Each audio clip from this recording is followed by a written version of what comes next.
Oi pessoal, tudo bem com vocês? Então, hoje nós vamos falar um pouco sobre as dores que estão relacionadas à ansiedade e principalmente nesse período de quarentena, de isolamento social, de que forma que as pessoas têm chegado até a mim, até a alguns outros psicólogos, né, com essas dores, apresentando essas queixas, né, que são queixas de muito sofrimento, de muita angústia, né, que pode ser considerada o início de um processo de adoecimento ou até mesmo um possível transtorno psicológico, né? Então vai depender do caso a ser investigado, enfim, mas que são muitas as falas, os discursos são os mesmos, são sempre relacionados ao sofrimento, ao medo, à insegurança, a falta de concentração nas atividades diárias, seja de estudo, seja de trabalho. Agora os trabalhos mudaram muito, são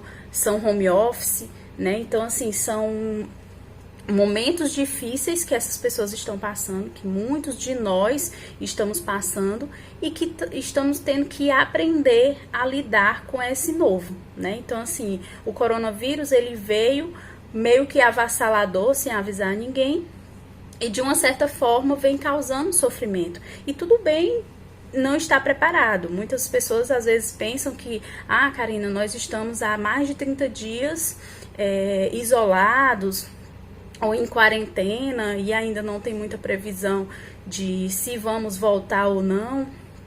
E você acha que eu não deveria já estar adaptado?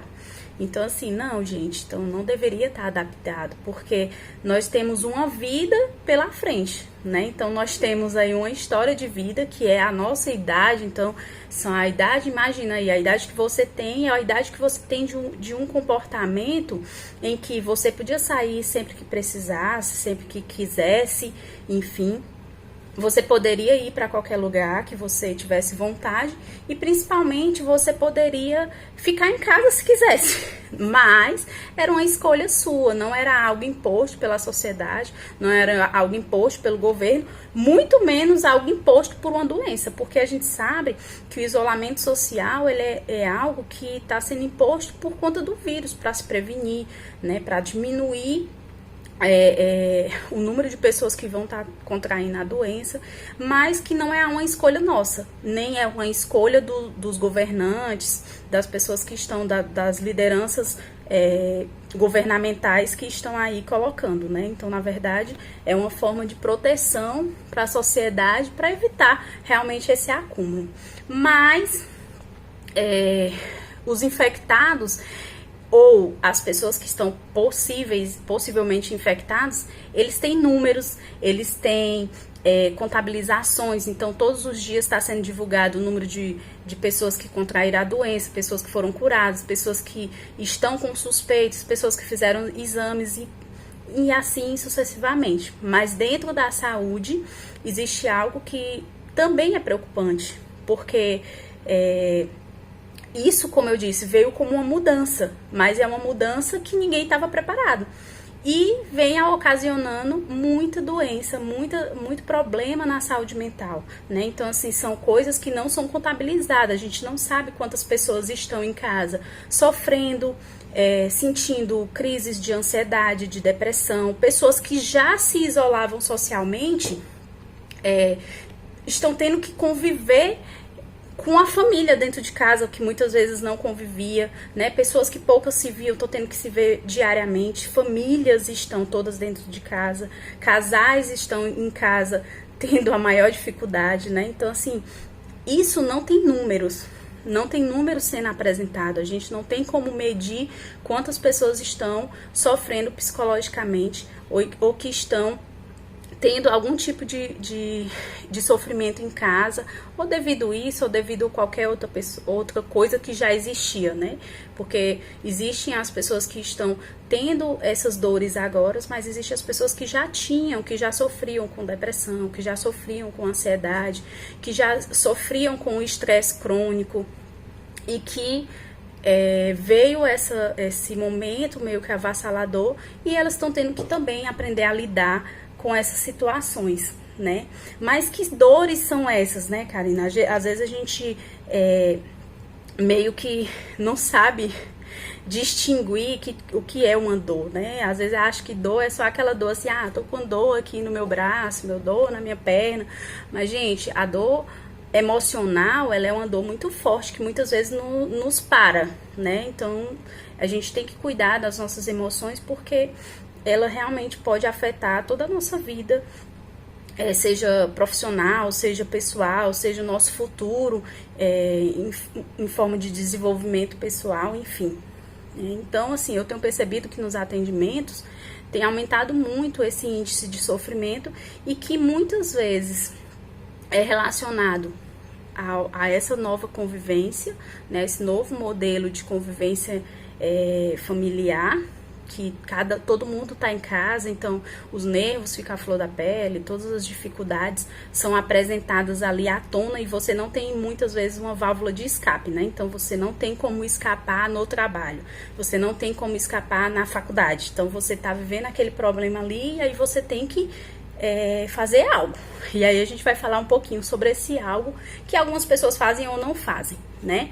Então, o que são as dores, que até eu divulguei no vídeo apresentando o que a gente ia falar, né? Então, as pessoas vêm trazendo muito sobre o medo, sobre a insegurança, sobre a insônia ou a redução do sono, a falta de apetite ou o aumento do apetite, a falta de concentração nas atividades, seja em casa, sobre trabalho, sobre as atividades domésticas, sobre os estudos. As pessoas que são estudantes não estão conseguindo se concentrar nos estudos, mesmo tendo tempo, né? Porque todo mundo falava assim, eu não tinha tempo para estudar, eu não tinha tempo para fazer isso, eu não tinha tempo com o meu filho, e agora eu tô tendo todo o tempo do mundo, mas eu não tô sabendo fazer nada, né? Então, assim, tudo isso, gente, gera um sofrimento muito grande.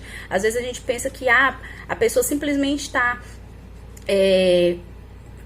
lidando com essa situação e não tá tendo inteligência emocional, né? Então, assim, as pessoas tendem a julgar isso. Então, não é porque ela quer, não é porque ela queira não ter inteligência emocional, é porque ela não consegue, ela não tá adaptada, ela não aprendeu a lidar com essas situações, ou teve todo um processo de vida, uma história de vida de como lidar com isso, certo?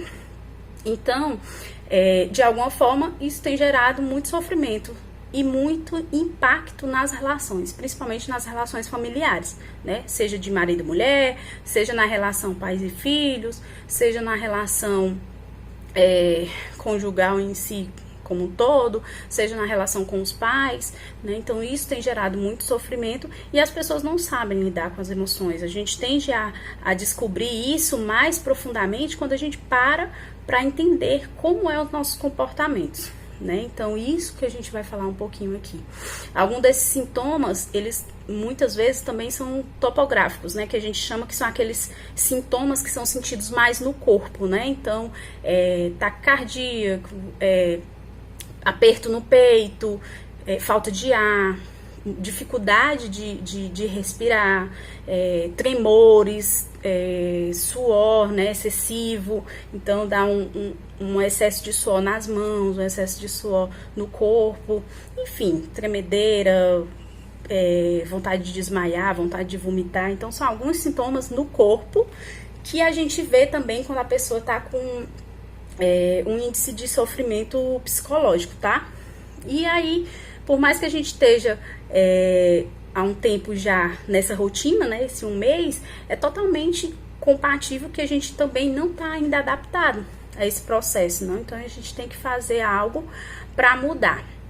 Então, quando a gente fala dessas dores, a gente fala algo assim, que a gente passa por elas, né? Ou então elas passam pela gente, né? Então eu tô com medo hoje porque existe relatos de que não vai voltar, o mundo não vai funcionar nem tão cedo. Então eu tô com medo se eu vou ter emprego, se eu vou ter como pagar meus funcionários, as pessoas que são empresários, né? Se eu tô segura no meu trabalho, se o meu trabalho vai fechar as portas ou não, se eu sou o provento da minha casa, né? Então, se eu sou homem ou mulher e eu sou a pessoa que trago, de repente, o sustento para minha casa, será que eu vou ter como fazer isso, né? Se eu sou empreendedor e eu vivo do que eu vendo ali no dia a dia, eu tô tendo dificuldades. Então, assim, gente, é muita insegurança, né? Então, é muita incerteza, mas também não é algo, assim, real, né? O que a gente tem que aprender a primeiro momento é que entender essa incerteza e que a gente não precisa ter certeza de tudo, né? Então, assim, tá tudo incerto, a gente não sabe que dia vai voltar. Outra coisa que também eu tô vendo muitas pessoas com medo sobre a questão de contrair ou não a doença, né? Então, principalmente os idosos que estão aí tendo que ficar em casa. E cada vez que você chega perto de um idoso e você diz assim, aumentou o número de pessoas que estão com a doença, aumentou o número de mortes, morreu uma pessoa de 65 anos, um exemplo. Gente, isso aí é altamente adoecedor, porque o idoso, ele tá assim, eu sou o grupo de risco. A pessoa que tem diabetes, eu sou o grupo de risco. Se eu pegar, eu vou morrer. Né? Então, assim, gera mais ainda uma ansiedade, um medo, uma insegurança. Então, assim, isso tem que ter um cuidado maior. Você tem que ter um cuidado maior quando você vai trabalhar com essas pessoas ou quando você vai lidar com essas pessoas. Se você tem, de repente, pessoas que são do grupo de risco em casa, né? Tem que ter um cuidado um pouco maior. E também sobre essas questões que eu falei. Então, será que eu vou ter emprego? Será que eu vou ter dinheiro para pagar meus funcionários? Será que eu vou ter como sustentar minha família? Será que já está difícil sustentar minha família, né? Então, todas essas são questões muito difíceis que só em falar aqui a gente já gera uma angústia, né? Então, a gente já fica imaginando nas pessoas que a gente conhece ou que, no meu caso, que eu escuto, que estão vivendo isso. E aí, como saber lidar, né? Essa insegurança, ela traz...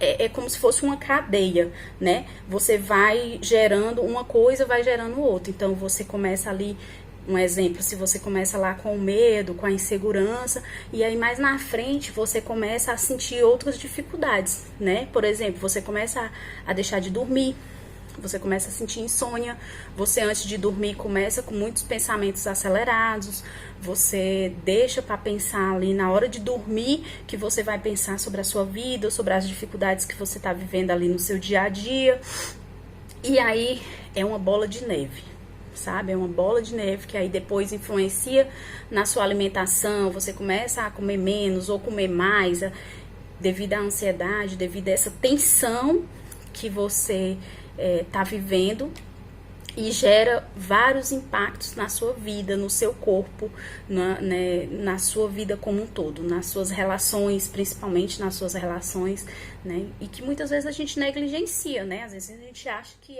porque